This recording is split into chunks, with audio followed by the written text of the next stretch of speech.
What's going on, YouTube? This is Trey from Team TKO. I'm here to show you off one of my favorite decks of all time, Inzektors. This is a deck that I had made for me by Con. He's the better deck builder of the two of us.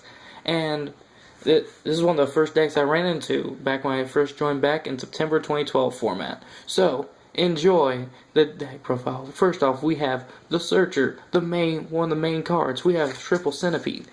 He searches out all your cards that you need with a detach of another Inzektor card. Helps out search whatever you need right to your hand. And how do you do that, you might ask? With some help from the Ladybug. Ladybug is your level manipulator. It can instantly detach itself using the effect of the monster's equipped to, aka your Centipede. Or if you get lucky enough, you can use it immediately with your one Dragonfly. It's on the ban list. You cannot run more than one for those of you who do not know. Because Dragonfly is your special summon card. You can special summon card whenever an Inzektor card is detached from it. And why is this limited to one? The same reason why the next card is limited to one. Hornet. Whenever it's detached, you pop a card rather than increase level. So you just destroy your opponent's card as well as special summon your own. It's a pretty nice combo with just two cards. And of course, we run one Gigamantis. The Gigamantis is incredibly powerful. It can attach itself to a card from hand, and it makes it 2,400 attack points instantly. It's a powerful card in itself, indeed. Now, normal Inzektor players will look at this and just go, 9 Inzektors. We're all fine.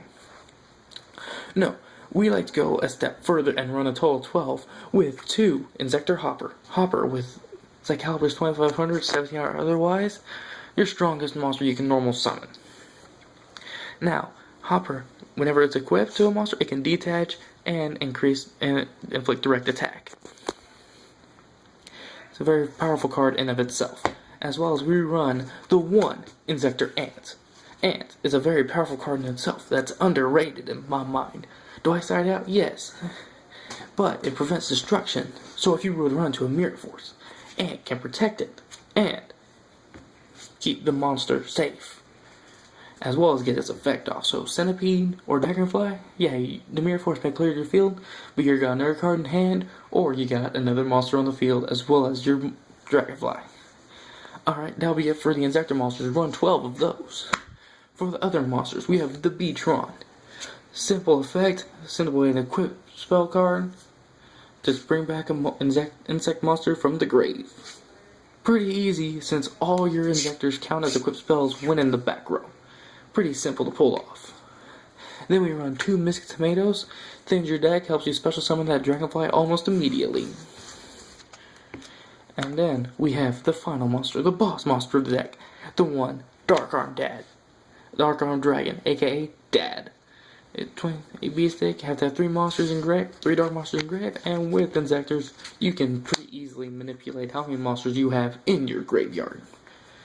That's it for the monsters. Onto the spells. Of course, we have to run the Triple Sword. Sword is valuable. It gets 800 attack and defense, and whenever it's sent from the field to the graveyard while face up, you instantly get a Inzektor monster back from your graveyard to your hand. It's incredibly wonderful that way. As well as a sword, we run 1 axe. This makes it where whenever you declare an attack with the monster, they cannot chain their spell and trap cards. They have to only focus on their hand traps. Alright, and then after that, we run the 1 Inzektor. Inzektor gains 500 attack compared to Inzektahawk's 1000. However, Inzektor makes it where whenever it uses effect, you cannot negate it. So you have to chain effect failure to the summon or equipment of this card, because you are not effect failure my monster any other way. Then I have triple MST, triple Mystical Space Typhoon. Destroy a card, destroy another card on the field, as if this deck doesn't have enough destruction with Hornets. So there's no reason why you should not run it less than 3 in this deck. You have 1 Allure of Darkness for draw power. Those you don't know, banish a dark, or draw 2 cards and banish a dark monster. If you don't, discard your whole hand. Power Duality. Reveal top 3 cards and whatnot. Select one. Can't special on the turn. Helps you get set up your combos for the next turn. Foolish Burial, because you want some of your monsters engraved. So it means it's good to run. I run Lightning Vortex over Dark Hole because I want some of my monsters engraved. And I don't exactly have to discard a monster. I can discard a spell card and discard a trap card. You never know. However, I normally have a Ladybug, Ant, or Hornet in my hand, so I can just say goodbye to your face-up, monsters. Then finally, we have Release Restraint Wave, the card that is underplayed in this deck. People see me play this card and wonder, why aren't people playing this? It's amazing. What you do is you target an equipped card on your side of the field, which, as we established, is any of your Inzektor monsters.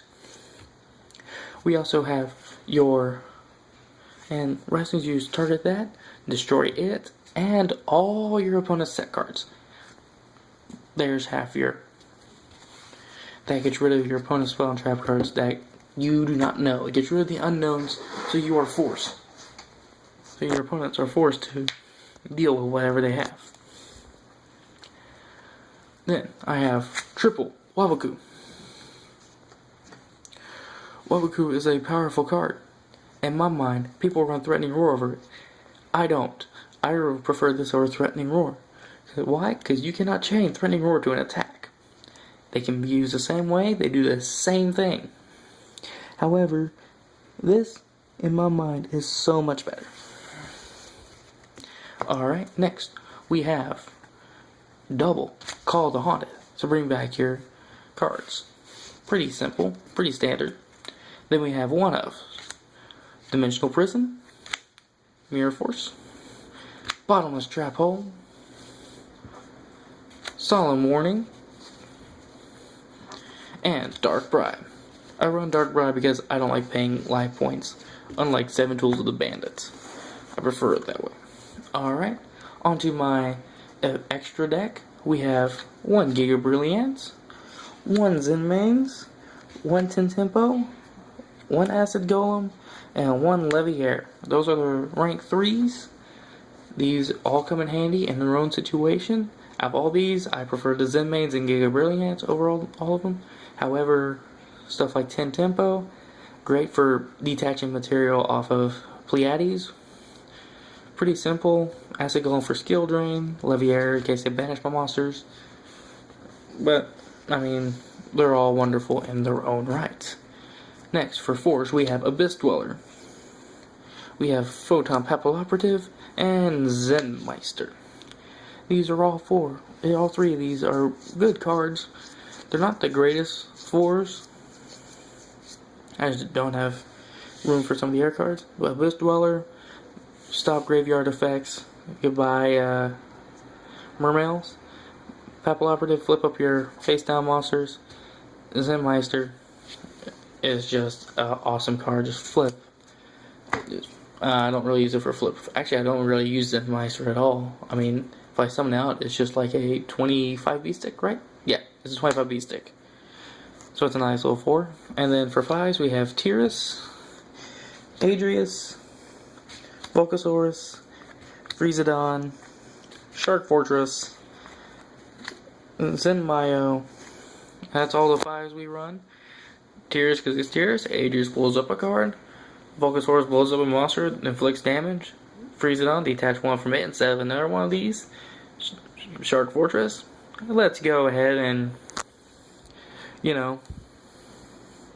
just attack with it twice. And Zenmaio to destroy 2 set cards. And to finish off the extra deck, we have the 1 Photon Strike Bouncer. Now, you hear me, I tried to explain some of these cards. I know some people don't know what some of them do. That's why I'm trying to explain some of them. This is an idea that we came up with, me and Khan. So this is why our channel is what it is. I'm going to be doing more deck profiles and stuff I'll do. We're trying to help out, put some videos out real quickly so people who want to learn can learn, hopefully. And we have so much more we can tell you. And before you ask, my camera is shaky because I have the hold of my hand. It's my phone. I don't have the money I can afford right now. I have to try and save for rent and whatnot. So I can't afford a camcorder or a stand, so I have to go with my hands. You can see my shadow just of the hand that took over. Wave high, shadow. Anyway, so I hope you guys have a wonderful day. Con will probably have a Grey Keeper deck profile up for you real quick. If not, you'll probably see another video from me about the field. Anyway, this is Trey 64 signing out.